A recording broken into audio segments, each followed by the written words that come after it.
Hello everyone. Today, I'm going to show you an incredible trick, transforming a couple of simple metal buckets into a portable heater. I'm starting with this galvanized metal bucket. It's a standard size that you can find at any hardware store. I'll be using this as the main body for our new creation. You can see it's quite sturdy, perfect for handling heat.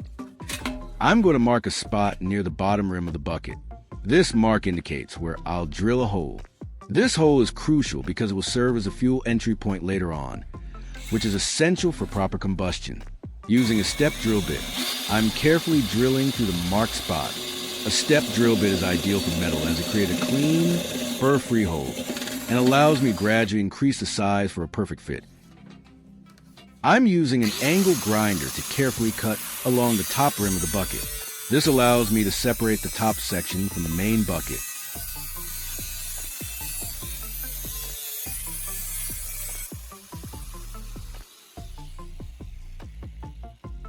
Leave a comment and let me know which country you are watching from.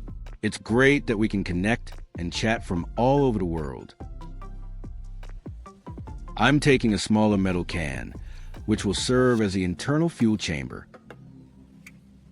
I'll mark a spot on its side, similar to how I did with the bucket. This small hole will allow me to easily add fuel to our lantern. Just like before, I'm drilling a hole at the marked spot on the metal can. This hole is specifically for pouring the fuel. It's important to make it clean to ensure a smooth flow and prevent spills when refueling. I'm placing the smaller can inside the larger bucket. Next, I'll position a metal pipe to check its alignment with the previously drilled hole in the bucket. I'm marking the pipe, so I know exactly where to cut it to fit perfectly as our external air intake. With the pipe secured in a vise, I'm using the angle grinder to cut it to the marked length. This precise cut ensures that the pipe will extend properly from the bucket, forming our effective air intake.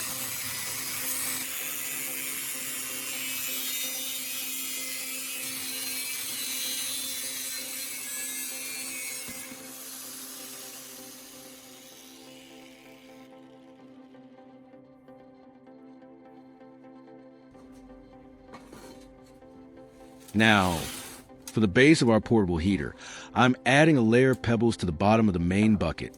These pebbles aren't just decorative. They serve a practical purpose by helping to retain and distribute heat, creating a more efficient and stable burning environment.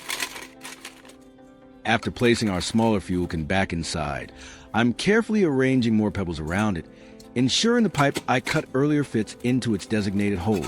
The pebbles will keep the fuel chamber stable and help diffuse the heat beautifully.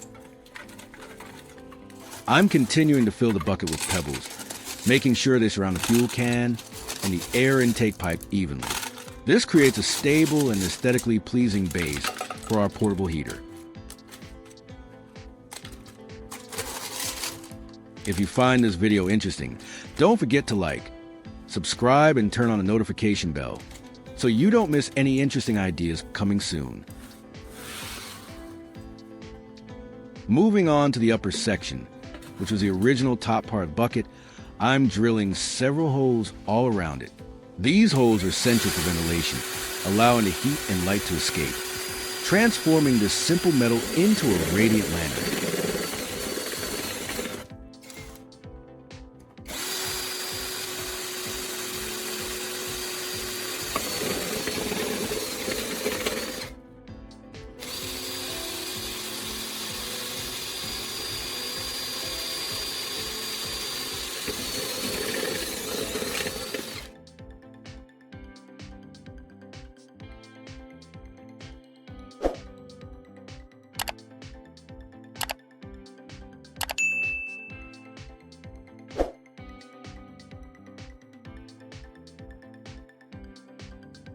I'm using the angle grinder again, this time to carefully remove the handle brackets from the upper section.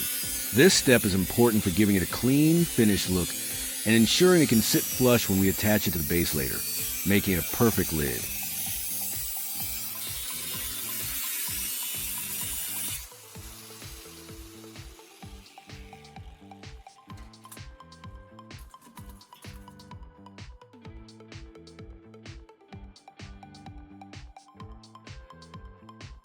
You can already see the vision coming together, with the holes ready to cast a beautiful glow.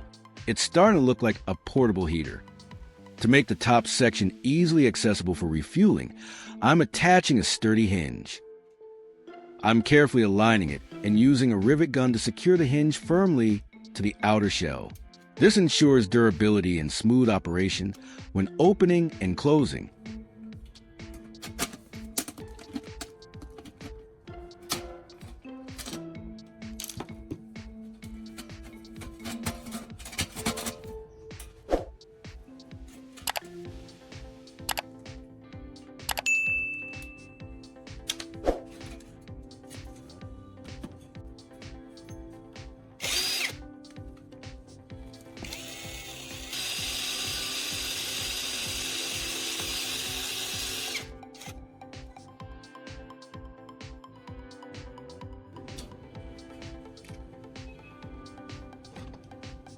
I'm attaching the other half of the hinge to the lower bucket, making sure it aligns perfectly with the top section.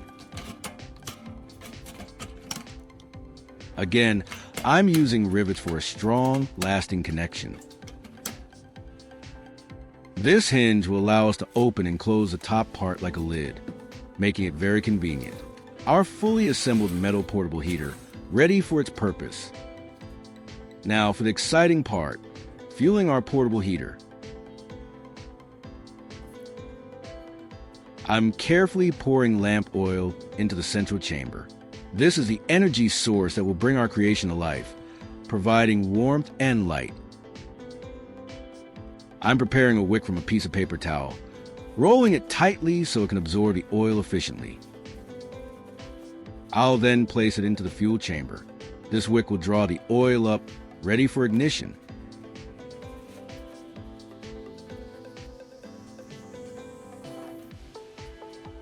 I'm lighting the wick. A beautiful flame ignites. You can see the light starting to spread, indicating our fuel chamber and wick are working perfectly.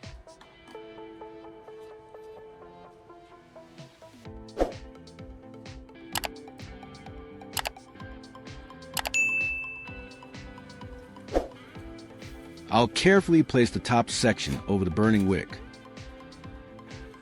Look at that. The light streams beautifully through all the drilled holes, creating a mesmerizing pattern. It's not just a heater, it's a stunning piece of outdoor decor. This DIY device proves that with a little creativity, you can achieve amazing things. Thank you for watching, and I'll see you in the next one.